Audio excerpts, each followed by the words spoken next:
ಚರ್ಚೆ ನಡೆದಿದ್ದಾಯ್ತು. ಈ ಬಾರಿ ಬಿಜೆಪಿ ಒಂದು ತೀರ್ಮಾನ ತೆಗೆದುಕೊಳ್ತು. ನಮ್ಮೆಲ್ಲ ಬಿಜೆಪಿಯ ಮುಖಂಡರು ಮತ್ತು JDSನ ಮುಖಂಡರು ನಾವೆಲ್ಲರೂ ಕೂಡ ಸೇರಿ ಈ ಸಾರಿ ಬೆಳಗಾವಿ ಅಧಿವೇಶನದಲ್ಲಿ ಮೊದಲಿಗೆ ಉತ್ತರ ಕರ್ನಾಟಕದ ಚರ್ಚೆ ತೆಗೆದುಕೊಳ್ಬೇಕು. ಈ ಭಾಗದಲ್ಲಿ ಆಗ್ತಾ ಇರ್ತಕ್ಕಂಥ ಅನ್ಯಾಯ ಸರಿಪಡಿಸಬೇಕು ಅನ್ನೋ ಒಂದು ಉದ್ದೇಶ ಇಟ್ಕೊಂಡು ಇಲ್ಲಿ ಅಧಿವೇಶನಕ್ಕೆ ಬಂದ್ರಿ. ಒಟ್ಟು ಸುಮಾರು 21 ಗಂಟೆಗಳ ಕಾಲ 21 ಅವರ್ಸ್ ಚರ್ಚೆ ಆಗಿದೆ. ಮುಖ್ಯಮಂತ್ರಿಗಳು ಸೇರಿ, ವಿರೋಧ ಪಕ್ಷ ನಾಯಕ, ನಮ್ಮೆಲ್ಲ ನಾಯಕರು ಸೇರಿ 21 ಗಂಟೆ. ನನಗನ್ಸುತ್ತೆ ಎಲ್ಲನೂ ಕೂಡ ಹೊಳೆಯಲ್ಲಿ ಹುಣಸೆ ಹಣ್ಣು ಹಿಂಡ್ದಂಗೆ ಆಗೋಯ್ತು. ಒಂದೇ ಒಂದು ಭರವಸೆನೂ ಕೂಡ ಮುಖ್ಯಮಂತ್ರಿಗಳಿಂದ ಬಂದಿಲ್ಲ. 14 ಬಾರಿ ಫೈನಾನ್ಸ್ ಮಿನಿಸ್ಟರ್ 16 ಬಾರಿ ರಾಜ್ಯದಲ್ಲೇ ಅತಿ ಹೆಚ್ಚು ಬಾರಿ ಬಡ್ಜೆಟ್ ಅನ್ನ ಮಂಡಿಸಿದಂತ ಒಬ್ಬ ವ್ಯಕ್ತಿಯ ಬಾಯಿಂದ ಇವತ್ತು ಉತ್ತರ ಕರ್ನಾಟಕ ಅನ್ಯಾಯ ಆಗಿದೆ ಅನ್ನೋ ಮಾತು ಬಂತಲ್ಲ, ಅದೇ ತಪ್ಪು. ಅದೇ ಉತ್ತರ ಕರ್ನಾಟಕ ಮಾಡಿರುವಂತ ಅನ್ಯಾಯ. ಅದನ್ನು ಹೇಳೋಕೆ ಕಾಂಗ್ರೆಸ್ ಪಾರ್ಟಿಗಾಗ್ಲಿ ಮುಖ್ಯಮಂತ್ರಿಗೆ ಏನು ಯೋಗ್ಯತೆ ಇದೆ ಅಂತ ನಾನು ಕೇಳ್ತೀನಿ. ನೀವೇ 16 ಬಾರಿ ಬಡ್ಜೆಟ್ ಅನ್ನ ಮಂಡಿಸಿ ಉತ್ತರ ಕರ್ನಾಟಕ ಅನ್ಯಾಯ ಆಗಿದೆ ಅಂದ್ರೆ ಇಟ್ ಈಸ್ ಯುವರ್ ಫೇಲ್ಯೂರ್. ಆದವರೆಲ್ಲ ಮುಖ್ಯಮಂತ್ರಿಗಳು ಕಾಂಗ್ರೆಸ್ ಅವರೇ ಎಲ್ಲ.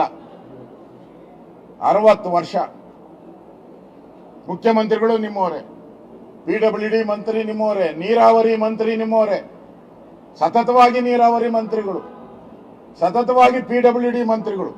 ಯಾಕೆ ರಸ್ತೆಗಳ ಹಳ್ಳ ಬಿದ್ದಿದೆ? ಯಾಕೆ ನೀರಾವರಿ ಯೋಜನೆಗಳು ಒಂದಕ್ಕೂ ಹಣ ಬಿಡುಗಡೆ ಮಾಡ್ತಾ ಇಲ್ಲ? ಕೃಷ್ಣೆಯ ಕಣ್ಣೀರು, ಕೃಷ್ಣೆಗೆ ಒಂದಕ್ಕೆ 50,000 ಕೋಟಿ ಕೊಡ್ತೀನಿ ಅಂತ ಹೇಳಿದ್ರು. ಅವರು ಪುಸ್ತಕನೇ ಬರೆದಿದ್ರು. ಪ್ರತಿ ವರ್ಷ 10,000 ಕೋಟಿ ಅಂದ್ರು. ಈಗೇನ್ ಹೇಳ್ತಾರೆ? ಮಾತು ಬದಲು ಏನ್ ಹೇಳ್ತಾರೆ? ಇಡೀ ರಾಜ್ಯಕ್ಕೆ ಅಂತ ಹೇಳ್ತಾರೆ. ನಾಚಿಕೆ ಆಗ್ಬೇಡವ ಇವ್ರಿಗೆ? ಪುಸ್ತಕ ಪ್ರಿಂಟ್ ಮಾಡೋ ಜ್ಞಾನ ಇರಲಿಲ್ಲ. ಉತ್ತರ ಕರ್ನಾಟಕ ಭರವಸೆ ಕೊಟ್ಟಿದ್ರು ಎರಡು ಅಧಿವೇಶನದಲ್ಲಿ. ಇವತ್ತೇನ್ ಹೇಳ್ತಾ ಇದ್ದಾರೆ? ಕೋರ್ಟ್ ಅಲ್ಲಿ ಸ್ಟೇ ಇದೆ, ಟೆಂಡರ್ ಕರೆಯಲಾಗುವುದು, ಆಯೋಗ ನೇಮಕ ಮಾಡಿದಿರಿ. ಗೋವಿಂದ ರಾವ್ ಆಯೋಗ ನೇಮಕ ಮಾಡಿದಿರಿ. 1 ವರ್ಷ ಆಯ್ತಾ? 2 ವರ್ಷ ಆಯ್ತಾ? ಗೋವಿಂದರಾವ್ ಆಯೋಗ 2.5 ವರ್ಷ. 6 ತಿಂಗಳಲ್ಲಿ ವರದಿ ಅಂತ ಹೇಳಿದ್ರಿ. 6, 12, 24 ಎಲ್ಲ 36 ಎಲ್ಲ ಆಗೋಯ್ತು.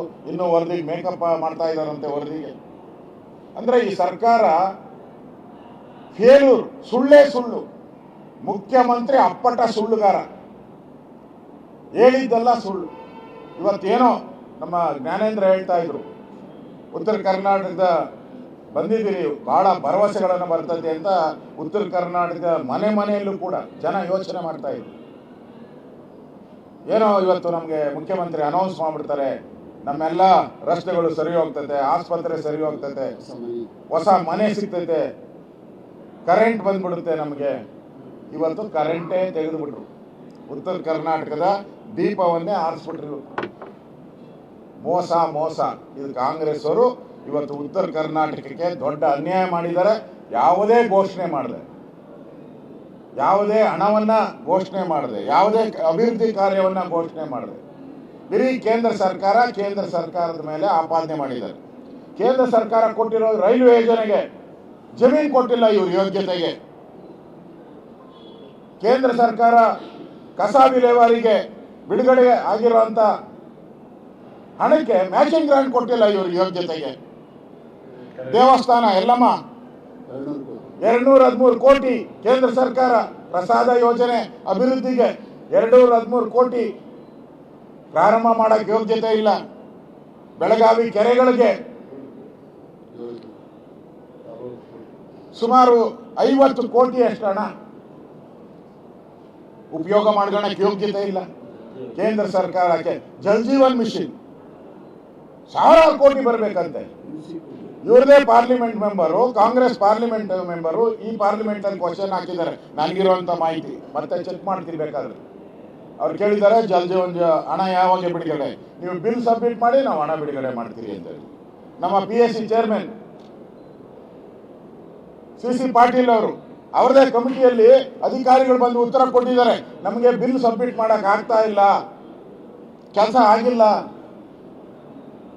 ಕೆಲಸಕ್ಕೆ ಯಾರು ಟೆಂಡರ್ ಆಗಿತ್ತು ಅವನು ಸರಿಯಾಗಿ ಕೆಲಸ ಮಾಡಿಲ್ಲ, ಸಬ್ಮಿಟ್ ಮಾಡೋಕ್ಕಾಗಿಲ್ಲ ಅಂತ PSC ಕಮಿಟಿಯಲ್ಲಿ ಉತ್ತರ ಕೊಟ್ಟಿದ್ದಾರೆ.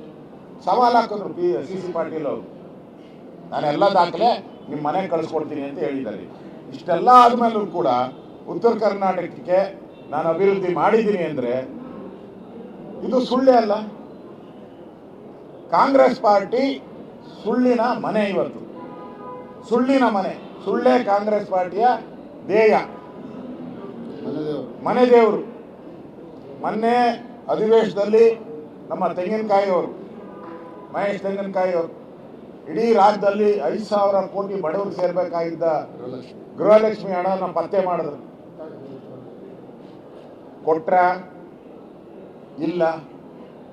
ಅದರಲ್ಲಿ ಉತ್ತರ ಕರ್ನಾಟಕ ಹೆಚ್ಚು ಹಣ ಹೋಗ್ಬೇಕಾಗಿತ್ತು, ಕೊಡ್ಲಿಲ್ಲ. ಹಣ ಎಲ್ಲೋಯ್ತು ಅಂದ್ರೆ ಹುಡುಕ್ತಾ ಇದ್ದೀನಿ ಅಂತಾರೆ. 5,000 ಕೋಟಿ ಬಡವರು ಸೇರ್ಬೇಕು. 1,26,000 ತಾಯಂದಿರಿಗೆ ಸೇರ್ಬೇಕಾಗಿದೆ ಹಣ.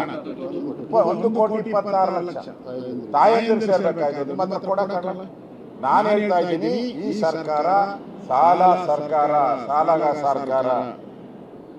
ಸಾಲ ಮಾಡಿ ತುಪ್ಪ ತಿನ್ನು ಅಂತಾರಲ್ಲ, ಹಂಗೆ ಚಂದ ತುಪ್ಪ ತಿಂದು ಕರಪ್ಷನ್ ಮಾಡಿ ಲೂಟಿ ಹೊಡೆದು ಹೋಗುವಂತ ಸರ್ಕಾರ ಇದೆ. ಇವತ್ತು ನಾವು ಬಹಳ ಭರವಸೆ ಇಟ್ಕೊಂಡು ಬಂದಿದ್ರಿ. ಇಡೀ ರಾಜ್ಯದ ಉತ್ತರ ಕರ್ನಾಟಕದ ಜನ ಬಹಳ ಭರವಸೆ ಇಟ್ಕೊಂಡು ಬಂದಿದ್ರು.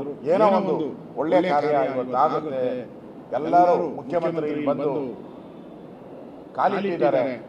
ಏನೋ ಒಳ್ಳೇದಾಗ್ತದೆ ಅಂದ್ರೆ ಎಲ್ಲ ಕೆಟ್ಟದ್ದೇ ಆಗಿರೋದು, ಎಲ್ಲ ಕೆಟ್ಟದ್ದೇ. ಈ ಅಧಿವೇಶನದಲ್ಲಿ ಸರ್ಕಾರದಲ್ಲಿ ಒಗ್ಗಟ್ಟಿಲ್ಲ. ಬರೀ ಡಿನ್ನರ್ ಪಾರ್ಟಿ, ಬ್ರೇಕ್ಫಾಸ್ಟ್ ಪಾರ್ಟಿಗಳೇ ಆಗೋದು. ಯಾವ ಮಂತ್ರಿನೂ ಕರೆಕ್ಟ್ ಆಗಿಲ್ಲ. ಇವತ್ತು ಮುಖ್ಯಮಂತ್ರಿ ಉತ್ತರ ಕೊಡ್ತಾರೆ ಅಂದ್ರೆ ಮುಖ್ಯಮಂತ್ರಿ ಗೌರವ ಕೊಡ್ಬೇಕಾಯ್ತಲ್ಲ. ಇವರಲ್ಲಿ ಗೊಂದಲ ಇಲ್ಲ ಅಂತ ಹೇಳಿದ್ರೆ, ಇವರಲ್ಲಿ ಒಡಕಿಲ್ಲ ಅಂತ ಹೇಳಿದ್ರೆ ಮುಖ್ಯಮಂತ್ರಿ ಗೌರವ ಕೊಡ್ಬೇಕಾಯ್ತಲ್ಲ. ಮುಖ್ಯಮಂತ್ರಿ ಭಾಷಣ ಮಾಡಿದಾಗ ನಾನು ಕೌಂಟ್ ಮಾಡಿದ್ದೀನಿ, 6 ಜನ ಮಂತ್ರಿಗಳಿದ್ರು. 6 ಜನ 30 ಜನದಲ್ಲಿ 6 ಜನ ಅಂದ್ರೆ ಉಳಿದವರೆಷ್ಟು? 24 ಜನ ಮಂತ್ರಿಗಳು. ಆಯ್ತು, MLC ಎಲ್ಲ MLC ಹತ್ರ ಒಂದು 5 ಜನ ಹೋದ್ರು ಅಂತ ಮೇಲ್ಮನೆಗೆ. ಶಾಸಕರು ಇಲ್ಲ, 50% ಇಲ್ಲ ಶಾಸಕರು, ಕಾಂಗ್ರೆಸ್ ಶಾಸಕರು. ಮಂತ್ರಿಗಳು ಇಲ್ಲ. ನಾನು ಆಮೇಲೆ ಹುಡುಕಾದೆ, 7ಕ್ಕೆ ಹೋಯ್ತು. ಆಮೇಲೆ ತಿರುಗಿ ಮತ್ತೆ 5ಕ್ಕೆ ಬಂತು ವಾಪಸ್. ಅಂದ್ರೆ ಒಬ್ಬ ಮುಖ್ಯಮಂತ್ರಿ, ರಾಜ್ಯದ ಮುಖ್ಯಮಂತ್ರಿ, ಅವ್ರದೇ ಪಕ್ಷ ಇದು ಮಾತಾಡ್ತಾರೆ ಅಂದ್ರೆ ಉಪಮುಖ್ಯಮಂತ್ರಿನೂ ಪತ್ತ ಇಲ್ಲ, ಮಂತ್ರಿನೂ ಪತ್ತ ಇಲ್ಲ. ನಾವು ಒಡಕಿಲ್ಲ, ಒಗ್ಗಟ್ಟಾಗಿದ್ದೀವಿ. ಒಗ್ಗಟ್ಟು ನಾನೇ 5 ವರ್ಷ ಎಲ್ಲಿದೆ? ಗ್ಯಾರಂಟಿನೇ ಇಲ್ಲ. ಈ ಸರ್ಕಾರ ಗ್ಯಾರಂಟಿ ಇಲ್ಲದೆ ಇರುವಂತ ಸರ್ಕಾರ. ಮುಖ್ಯಮಂತ್ರಿ ಉತ್ತರ ಕರ್ನಾಟಕಕ್ಕೆ ಗ್ಯಾರಂಟಿ ಚೊಂಬನ್ನ ಕೊಟ್ಟಂತ ಸರ್ಕಾರ ಇದು ದ್ರೋಹ ಬಂದಿದೆ. ಇದು ದ್ರೋಹದ ಸರ್ಕಾರ. ಇದರಿಂದ ನಿರಾಸೆ ಆಗಿದೆ. ಇವತ್ತು ಮುಖ್ಯಮಂತ್ರಿ ಅಟ್ಟರ್ ಫೇಲ್ಯೂರ್ ಆಗಿದೆ.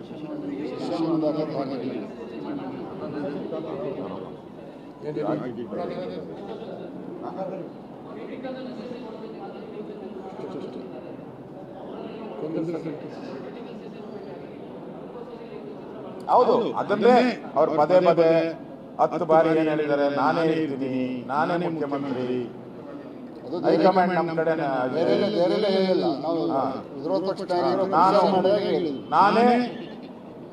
ನಾನೇ ಡೈರೆಕ್ಟ್ರು, ನಾನೇ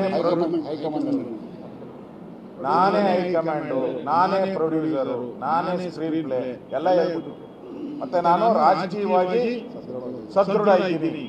ನಾವು ಬೀಗಿದ್ದೀರಾ ಅಂದೆ, ಸದೃಢ ಇದ್ದೀನಿ ಅಂತ ಹೇಳಿ ಈ ವೇದಿಕೆಯನ್ನು ಅವರ ಸೀಟ್ ಭದ್ರ ಮಾಡ್ಕೊಳ್ಳಕ್ಕೆ ಉಪಯೋಗ ಮಾಡಿದ್ರೆ ಹೊರತು ಉತ್ತರ ಕರ್ನಾಟಕದ ಜನಗಳ ಅಭಿವೃದ್ಧಿಯ ಸೀಟನ್ನ ಬಲ ಮಾಡಕ್ಕೆ ಉಪಯೋಗ ಮಾಡಲಿಲ್ಲ. ಇದು ಫೇಲ್ಯೂರ್ ಆಫ್ ಕಾಂಗ್ರೆಸ್ ಪಾರ್ಟಿ.